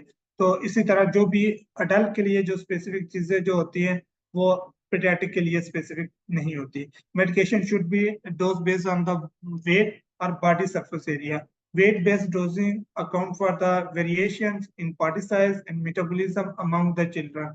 तो उनकी मेटाबॉलिज्म पे भी डिपेंड करता है क्या है। जैसे आप हाफ लाइफ वाला एक मैंने आपको एग्जांपल दी थी कि ये हाफ लाइफ जो होती है बेसिकली वो भी मेटाबॉलिज्म पे डिपेंड करती है। Dosing based on DSA may be preferred for the medication with the narrow therapeutic index or known toxicity। तो वो ड्रग जिनकी टॉक्सिसिटी या नारो थेराप्यूटिक इंडेक्स होता है, उनके अंदर डीएसए की जो डोज होती है वो करेक्ट होनी चाहिए। तो जब तक आपकी पेशेंट स्पेसिफिक इंफॉर्मेशन अवेलेबल नहीं होती, तो ये डोज कैलकुलेट करना थोड़ा सा मुश्किल होता है। Individualise the dosing strategies are essential for the ensuring the safety and efficacy of treatment in pediatric patients। उसके बाद नेक्स्ट क्वेश्चन है जी, what is the normal range for serum creatinine level in pediatric patients. Sir Rehan, अगर आप पोल create करें इसका ना, तो आपने इसका आंसर देना है यस या नो में। इसका आंसर होगा एक दो ऑप्शन है, ये यस, नो और डू नॉट नो। तो राइट आंसर आप चूज करें कि क्या बच्चों में नॉर्मल रेंज होती है, जैसे अडल्ट के अंदर नॉर्मल रेंज होती है 0.6 से 1.2 जो होती है, अगर सीरम क्रेट इतना होगा तो ये उनके लिए नॉर्मल होता है। तो क्या इस तरह बच्चों के लिए भी ये चीजें नॉर्मल हो सकती हैं?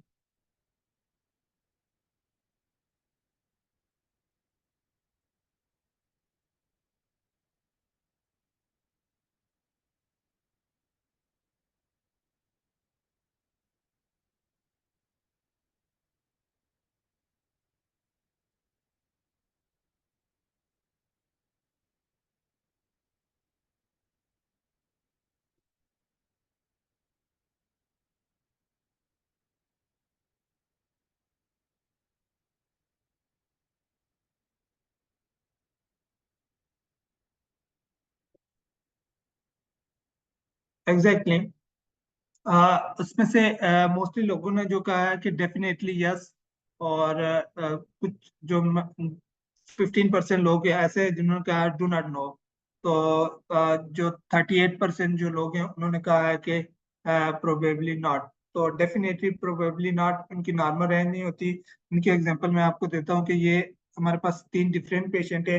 एक पेशेंट है जिसकी एज हमारे पास 4 मंथ है, वेट उसका 3 kg है, और हाइट उसकी ना 50 सेंटीमीटर है, और उसका सीरम क्रेट 0.7 है। अब सेम यही पेशेंट है, उसका एज जो है वो 4 मंथ ही है, वेट उसका सिर्फ थ्री एक पहले 3 kg था, अब इसका 4 kg हुआ है, और हाइट इसकी ना 57 सेंटीमीटर है, और क्रेट इसका सेम प्रीवियस पेशेंट की तरह 0.47 है। तो आप देखें कि इन दो पेशेंट जो थे जिनकी एज सेम है, वेट थोड़ा सा डिफरेंट हुआ, हाइट डिफरेंट हुआ, सीरम क्रेट बिल्कुल सेम है। तो उस बेस पे उनकी जो डोज फ्रीक्वेंसी अब जो उसकी क्रिएटिनिन क्लीयरेंस है, एक की 43 है और एक की 50 है, जबकि मोस्ट ऑफ द ड्रग की जो डोज एडजस्टमेंट होती है 43 पे रिक्वायर हो जाती है, और 50 पे मे और मे नाइट, वो अकॉर्डिंग टू ट्रेंड देखा जाता है कि क्या होता है। और इसी तरह एक 4 साल का बच्चा है जिसकी उम्र 20 kg है, हाइट उसकी 125 सेंटीमीटर है, और सीरम क्रैट 0.9 है उसका। तो आप देखें यहाँ पे इस पेशेंट का serum creat almost about 2 patient से डबल हो चुका है, 2 टाइम इंक्रीज हो चुका है, बट इसका जो सीरम क्रिएटिनिन क्लीयरेंस है वो 57 है। तो जैसे जैसे बच्चे जो होते हैं इनके अंदर कोई भी सीरम क्रिएटिनिन की जो रेंज होती है वो नॉर्मल रेंज नहीं होती, जिसको आप नॉर्मल समझ सकते हैं कि 0.6 जो है वो नॉर्मल रेंज। आप देखें 0.6 पे बहुत सारे बच्चे ऐसे होते हैं, अगर न्यूनेट की बात करें तो उसमें से बहुत वो जो होते हैं CKD 4 और 5 में आके फॉल होते हैं। तो इसलिए बच्चों में जब भी किसी भी बच्चे को आपने रीनल डोज एडजस्टमेंट देनी होती है तो आपने उसकी डोज कैलकुलेट, उसका क्रिएटिनिन कैलकुलेट करके उसके अकॉर्डिंग देना है। उनमें कभी भी नॉर्मल रेंज में उनको कंसीडर नहीं करना। उसके बाद डोजिंग इन डिजीज स्टेट में, अब बहुत सारी ड्रग होती हैं जिनकी सेम डोजेस सेम ड्रग होती है और उसकी डिफरेंट डिजीज के अंदर डिफरेंट डोजेस हैं। उनकी मैं आपको एक एग्जांपल दूंगा कि एक ड्रग है जो अमीकासिन है। तो अमीकासिन को अगर हम ट्यूबरकुलोसिस की बात करें, CNS के इन्फेक्शन मेनिंजाइटिस की बात करें, या सिस्टिक फाइब्रोसिस की बात करें, या रीनल फेलियर की बात करें, तो ये 4 डिफरेंट कंडीशंस हैं। इन चारों डिफरेंट कंडीशन के अंदर अमीकासिन की डोज जो होगी वो डिफरेंट है। तो उसमें अगर हम देखें तो ट्यूबरकुलोसिस के अंदर जो अमीकासिन की डोज है वो 15 to 20 mg पर kg पर डोज है, और दिन में एक मरतबा है, एवरी 24 आवर्स ही है। और CNS में अगर डोज की बात करें तो CNS में इसकी डोज जो है 20 to 30 mg पर kg पर डे है, और 3 डिवाइडेड डोजेज में है। और इसी तरह हम सिस्टिक फाइब्रोसिस की बात करें तो उसकी डोज जो है 30 to 35 mg पर kg पर डोज एवरी 24 आवर है। और इसी तरह अगर हम रीनल की बात करें तो डायलिसिस की बात करेंगे तो डायलिसिस के अंदर अमीकासिन की जो इंटरमिटेंट डायलिसिस जो होता है, हेमोडायलिसिस जो होता है, उसकी डोज जो है वो 5 mg पर kg पर dose, free dose as indicated by the serum concentration के आपने उसके TTM लेवल करने हैं, उसके ट्रफ लेवल करने हैं, और उसकी बेस पे डोज एडजस्ट करनी है। और इसी तरह अगर हम CRRT की बात करें, कंटिन्यू रीनल रिप्लेसमेंट थेरेपी की, तो उसके अंदर जो अमीकासिन की डोज है वो 7.5 mg पर kg पर डोज एवरी 12 आवर्स है। देखिए ये पेशेंट CKD के पेशेंट है, एंड स्टेज रीनल डिजीज के साथ है, लेकिन उनमें दो डिफरेंट, एक को CRRT हो रहा है, दूसरे को हेमोडायलिसिस हो रहा है। तो उनके अंदर जो ड्रग की जो प्रॉपर्टीज होती है, जिसमें कि ये ड्रग कितनी डायलाइजेबल है, उसकी बेस पर उसकी डोज को एडजस्ट किया जाता है। इसलिए CRRT में उसकी डिफरेंट डोज है, और इंटरमीडिएट डायलिसिस में उसकी डिफरेंट डोजेस है। ठीक है। Always remember that children deserve optimal pharmaceutical care tailored to the their unique needs. ये कुछ ड्रग्स ऐसी होती हैं कि जो ये FDA की एक स्टडी 2011 में एक स्टडीज हुई थी, जिसके अंदर उन्होंने कुछ ड्रग का बताया कि कौन कौन सी ड्रग थी जो FDA ने अप्रूव नहीं की है पेडियाट्रिक यूज में, बट ऑप्शन अवेलेबल ना होने की वजह से आप ऑफ लेबल उन मेडिसिन का हम यूज कर रहे होते हैं, जैसे मॉर्फिन हो गया, प्रोपोफोल हो गया, रिस्पेरिडोन हो गया। तो ये वो कॉमन ड्रग हैं जो टेक्रोलेमस हो गया, तो ये वो कॉमन ड्रग है जो हम बच्चों में यूज का ऑफ लेवल यूज करते हैं, जबकि एफडीए की तरफ से ये अप्रूव नहीं है। उसके बाद मॉनिटरिंग की बात करें तो मॉनिटरिंग में हमने ड्रग के थेराप्यूटिक ड्रग मॉनिटर करनी होती है, ड्रग के लेवल को मॉनिटर करना होता है, ड्रग के इफेक्ट को मॉनिटर करना होता है। और उसके बाद जो एडवर्स ड्रग इफेक्ट होते हैं उनको मॉनिटर भी करना होता है, उनको जितने भी सस्पेक्टेड एडीआर होते हैं उनको हमने रिपोर्ट भी करना होता है। रिसेंटली जो है वो ड्रैप ने इसके फार्माकोविजिलेंस सेंटर कायम किए हैं, तो हम उनको रिपोर्ट कर सकते हैं ताकि हमारे पास पेडियाट्रिक रिलेटेड जो स्पेसिफिक डेटा है वो डिफरेंट जब ऑर्गेनाइजेशन से या डिफरेंट फैसिलिटीज से आएगा तो उसमें भी एक वो अपने रोल प्ले करेगा कि हम उनकी ड्रग की सेफ्टी को किस तरह एनहेंस कर सकते हैं। और बहुत सारी ऐसी ड्रग्स हमारे पास अवेलेबल है जिनकी बेस पे, जिनकी डेटा की बेस पे हम अपनी सेफ्टी, एफिकेसी और उनके यूजेज को बेहतर बनाते हैं। एंटीबायोटिक की बात करें तो selection of antibiotic paediatric population वो भी थोड़ा सा डिफरेंट होता है कि आप देखिए कि बच्चों में आपने कौन सी एंटीबायोटिक, कौन सी कंडीशन की पे आपने सिलेक्ट करनी है, और कौन सी एंटीबायोटिक होगा उसको आपने एंटीबायोटिक का एम्पेरिकली देनी है, प्रोफाइलेक्सिस देनी है, ट्रीटमेंट के लिए देनी है, कितने दिन के लिए देनी है। कोई बहुत सारी एंटीबायोटिक होती हैं जिनकी पीडियाट्रिक के अंदर लोडिंग डोज रिक्वायर नहीं होती है, अडल्ट में रिक्वायर होती है, फ्रीक्वेंसी डिफरेंस होता है। तो ये सारी चीजें जो होती हैं हमने मेडिसिन का जो एंटीबायोटिक स्टीवर्डशिप प्रोग्राम्स हैं उनको रन करना, कि उनकी जो रेजिस्टेंट है मेडिसिन की रेजिस्टेंट उनको कैसे कम करना है, अप्रोप्रिएट और जस्टिफाई यूज ऑफ एंटीबायोटिक को कैसे इंश्योर करना है पीडियाट्रिक के अंदर। ये एक एग्जांपल है, ये कल्चर पोर्ट है पेशेंट का। ये पस कल्चर है जिसके अंदर दो डिफरेंट ऑर्गेनिजम्स हैं, एक एमएसएस है और दूसरा प्रोटियस है। तो बीइंग ए फार्मासिस्ट, ये अगर रिपोर्ट हमारे पास आती है तो हम एंटीबायोटिक स्टीवर्डशिप जो है उसको मद्देनजर रखते हुए इस पेशेंट के अंदर कौन सी ड्रग जो है वो चूज करेंगे। तो ये पोल क्रिएट हुआ है कि आपके पास ऑप्शन है कि फर्स्ट कल्चर है, उसके अंदर मेडिसिन सारी दी हुई हैं, उनकी सेंसिटिविटी भी दी हुई है कि रेजिस्टेंट है, इंटरमीडिएट है या सेंसिटिव है। और उसके बाद आपने बीइंग ए फार्मासिस्ट आपने अप्रोप्रिएट ऑप्शन को चूज करना है कि आपकी नजर में कौन सा अप्रोप्रिएट ऑप्शन है जो पेशेंट की कंप्लायंस को भी बेहतर कर सकता है, और एंटीबायोटिक स्टीवर्डशिप जो प्रोग्राम है उसमें भी अपना कि उसके अकॉर्डिंग आपका बेटर ऑप्शन कौन हो सकता है।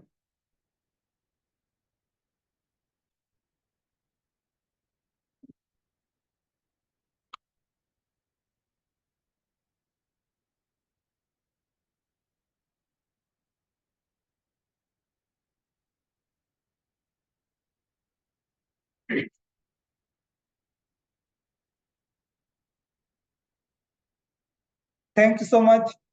इसमें जो राइट आंसर था, बीइंग ए फार्मासिस्ट, आप जब इस रिपोर्ट को देखे तो इस रिपोर्ट में कुछ ड्रग ऐसी थी जो एक उसकी जो कल्चर था, जैसे प्रोटीज को तो सेंसिटिव थी लेकिन एमएसएस को जो था वो रेजिस्टेंट था। तो हमारे पास यहाँ पे एक ड्रग अवेलेबल है जिसकी सेंसिटिविटी बहुत में है।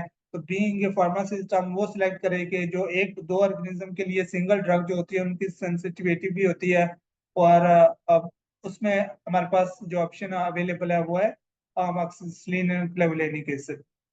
तो बेस्ट ऑप्शन जो है वो यहाँ पे अमोक्सिसिलिन और क्लेवुलेनिक एसिड। न्यूट्रिशन सपोर्ट, जब भी आप न्यूट्रिशन सपोर्ट, डेफिनेटली बच्चों में न्यूट्रिशन सपोर्ट जो होती है उनकी हेल्थ के लिए बहुत जरूरी होती है, और जो रिकवरी होती है किसी भी डिजीज से तो उसके लिए आपकी न्यूट्रिशन सपोर्ट बहुत जरूरी होती है। तो न्यूट्रिशन, जब आप पेरेंटल न्यूट्रिशन की बात करें तो पेरेंटल न्यूट्रिशन की अपनी भी बहुत सारी कॉम्प्लिकेशंस होती हैं। तो वो उसके साथ साथ आप जब पेरेंटल न्यूट्रिशन पे जाते हैं तो उसमें आपने देखना होता है कि पेरेंटल न्यूट्रिशन में कौन कौन सी चीजें हैं, कौन कौन सी लैब मॉनिटरिंग करनी है, मैक्सिमम कितना वॉल्यूम दे सकते हैं, कौन सी स्ट्रेंथ दे सकते हैं, उसकी स्मोलैरिटी उसकी, फिर आपने रूट ऑफ एडमिनिस्ट्रेशन इनके पेरिफेरल रूट से देंगे या सेंट्रल लाइन से देंगे, तो जो कौन सा सूटेबल है। उन चीजों को आपने बीइंग ए फार्मासिस्ट हम इन चीजों को देखते हैं। अगर इंटरनल फीडिंग है तो उसमें आपने देखना है कि जो उसको फीडिंग जा रही है अगर उसमें कोई ऐसी चीज तो नहीं है जो इसकी के साथ किसी ड्रग का इंटरेक्शन होता है, तो आपने उन ड्रग इंटरेक्शंस को जो है वो भी अपने मॉनिटर करना है, उनको कैसे कम किया जा सकता है।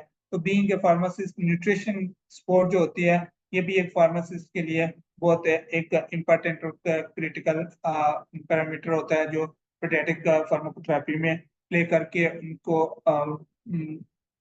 जो पेशेंट की ओवरऑल ट्रीटमेंट मैनेजमेंट में अपना एक वाइटल रोल प्ले कर सकता है। At the end of this PPT हम जो जितनी भी हमने डिस्कशन की है उसको हम समराइज करते हैं कि pediatric population require careful consideration of pharmacokinetics and pharmacodynamics and drug dosing in pediatric populations. Individually, drug therapy and monitoring are crucial for optimize the outcome in pediatric patients. Healthcare professional can individualize the drug therapy for pediatric patient and ensure the effective and safe treatment.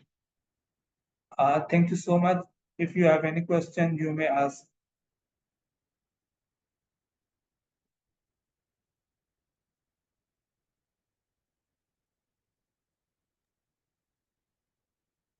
Sir, please.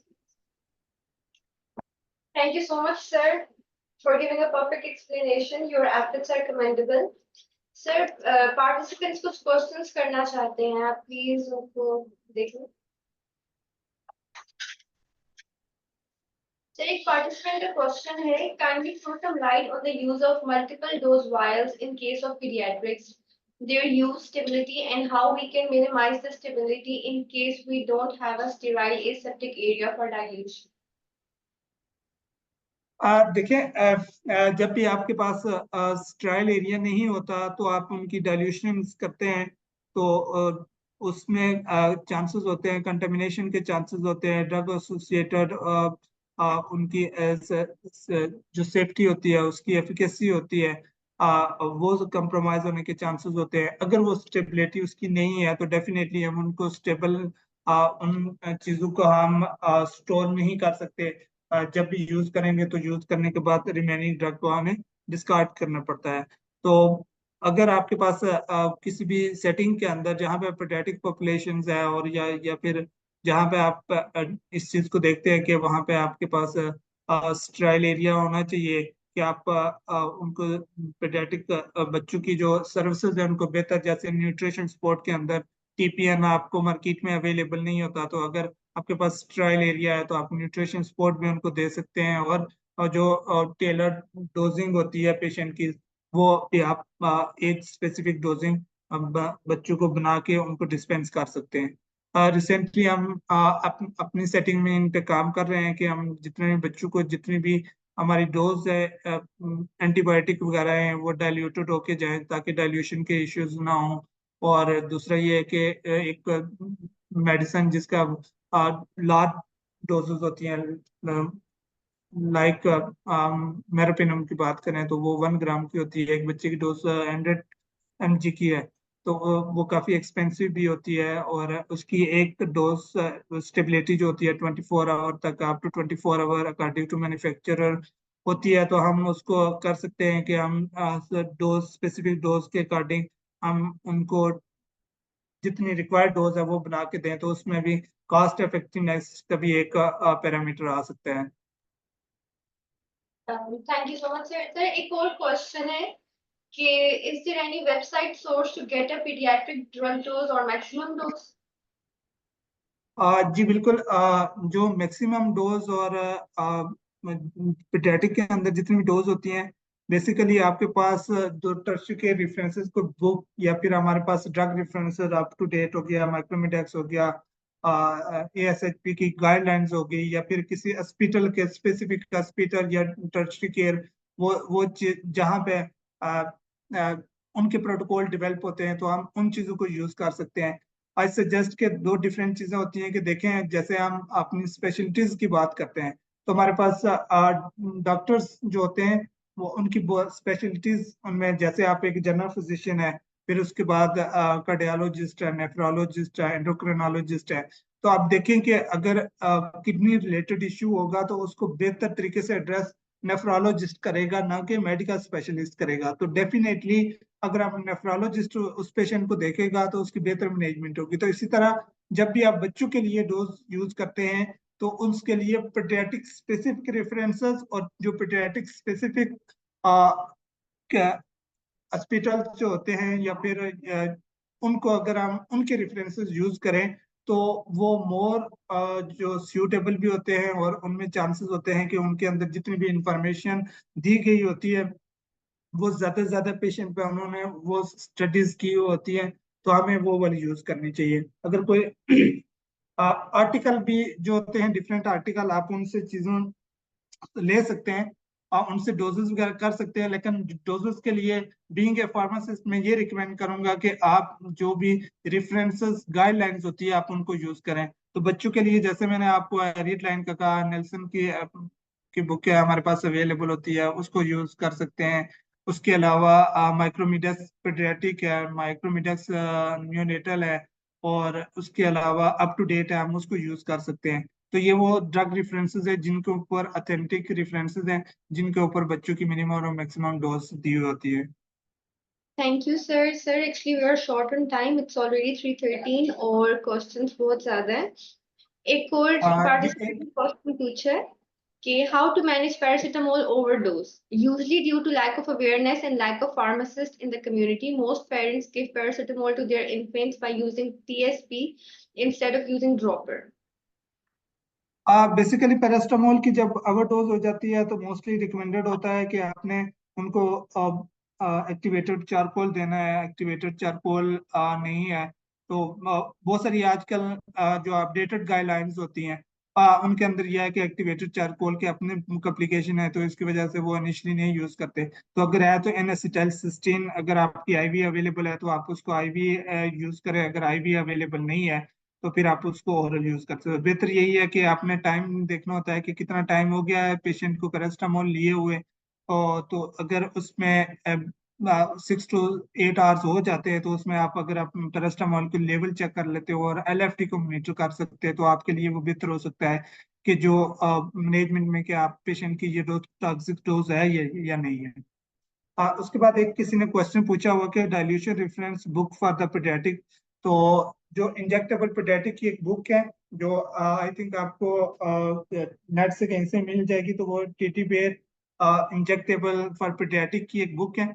आप net पे search कीजिएगा, कोई old version उसका आपको मिल जाएगा, तो वो suitable आपके लिए बुक है कि आप यूज कर सकते हैं। बाकी डाइल्यूशन के रिलेटेड जितनी भी इंफॉर्मेशन होती हैं वो आपकी माइक्रोमिडेक्स और न्यूफेक्स के अंदर दी हुई है। सर, एक पार्टिसिपेंट का क्वेश्चन है कि माइक्रोमेडिक्स और बीएनएफ के अलावा भी कोई सोर्सेज बताएं। जी मैंने आपको बताया ना कि देखिए बहुत सारे बुक के रेफरेंसेस हैं कि जो हम उनको यूज कर रहे होते हैं। बाकी जो लोकल रेफरेंसेस होते हैं देखें उनकी ऑथेंटिसिटी नहीं होती, उनके ऊपर आपकी डिटेल्स वगैरह वो चीजें नहीं होती। तो जो मोर सूटेबल रेफरेंसेस है और आई थिंक आजकल सबके पास वो अवेलेबल भी हो सकते हैं, तो आप उनको यूज कर सकते हैं। सर, एक और क्वेश्चन है कि न्यूनेट चाइल्ड, एडल्ट और इन्फेंट की एज के बारे में थोड़ा गाइड करें। जो न्यूनेट होते हैं वो लेस देन 28 डेज या 28 डेज या उससे लेस देन जो होते हैं न्यूनेट होते हैं। उससे ऊपर 1 ईयर तक जो होते हैं वो इन्फेंट, और 2 ईयर तक इन्फेंट होते हैं, और उससे ऊपर जो होता है टोटलर। डिफरेंट भी होते हैं कि टोटलर होते हैं और फिर उसके बाद 11 ईयर और अबव जो होते हैं उसमें डिफरेंट गाइडलाइन के ब्रिटिश किया है। आप कहते हैं कि 11 to 12 है, और फिर ये कोविड के दौरान उन कुछ गाइडलाइन चेंज हुई है जिसमें उन्होंने अप टू 18 तक, पहले 16 था, उन्होंने फिर 18 का भी कहा कि 18 को भी 18 ईयर ओल्ड को भी आप पेडियाट्रिक में शामिल कर सकते हैं, लेकिन 16 तक जो होते हैं वो पेडियाट्रिक होते हैं। अब डोज बेस जो डोजिंग इनकी की जाती है, अगर ओवर वेट के पेशेंट होते हैं या ऐसे पेशेंट जो 16-18 के होते हैं उनकी जो मैक्सिमम डोज होती है अगर हम देते भी हैं तो वो अडल्ट की डोज से या फिर जो गाइडलाइन की रिकमेंडेड डोज है उसको एक्सीड नहीं करते हैं। ओके सर, एक और पार्टिसिपेंट का क्वेश्चन है कि which antibiotic therapy is best considering resistant typhoid strains in peds. देखिए वो उसके स्ट्रेंथ को देखा जाता है। आजकल जो टाइफाइड के लिए आप यूज कर सकते हैं वो आपके पास कार्बापेनम्स हैं कि उसमें मेरोपेनम आपके पास चिचाइस है, आर्टापेनम है, आप उसको चॉइस है, और साथ में अजिथ्रोमाइसिन जो है वो भी आपके पास चॉइस है कि आजकल की जो, लेकिन आपने फिर उसके कल्चर के ट्रेंड को देखना होता है कि सेंसिटिविटी क्या होती है। अगर आपके पास कल्चर रिपोर्ट है, सेंसिटिविटी है, तो आप इजीली उसको डिसाइड कर सकते हैं विच ड्रग इज बेटर। हाँ, डोज मैटर करती है, तो वो फिर डोज का अकॉर्डिंग टू ड्रग जो है उसकी डोज को और फ्रिक्वेंसी को आप एडजस्ट कर सकते हैं। सर, एक और क्वेश्चन है कि how do you calculate the correct dose when a medication requires splitting और ब्रेकिंग टैबलेट्स?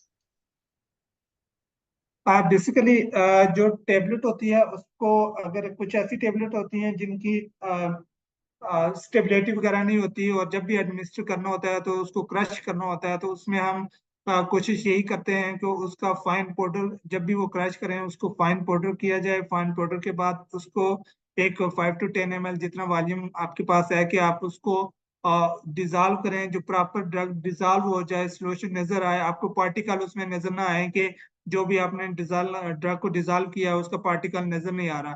तो फिर उसके अकॉर्डिंग, लेट्स सपोज आपने 100 mg पर 5 ml की कंसंट्रेशन बनाई है, तो इट्स मीन 20 mg पर ml की कंसंट्रेशन आपकी बनती है। तो उसमें अगर आपने 10 mg किसी को डोज देनी थी, तो उसमें से 0.5 ml आप ले लेते हैं। लेकिन जब आप वो ड्रग लेते हैं तो उसमें यह है कि आपने 1 ml की ड्रग ली है, तो उसके बाद आपने उसको जिस, मतलब आपने ड्रॉपर के साथ ली है या ओरल मेडिकेशन सिरिंज के साथ ली है, तो आप उसको फिर दोबारा से रिंस करके 1 to 2 ml के साथ वो उसको मिक्स करते हैं। सर, एक और क्वेश्चन है कि what is the management of overdose of syrup promethazine इन पीड्स? कौन सी मेडिसिन? Sir, promethazine.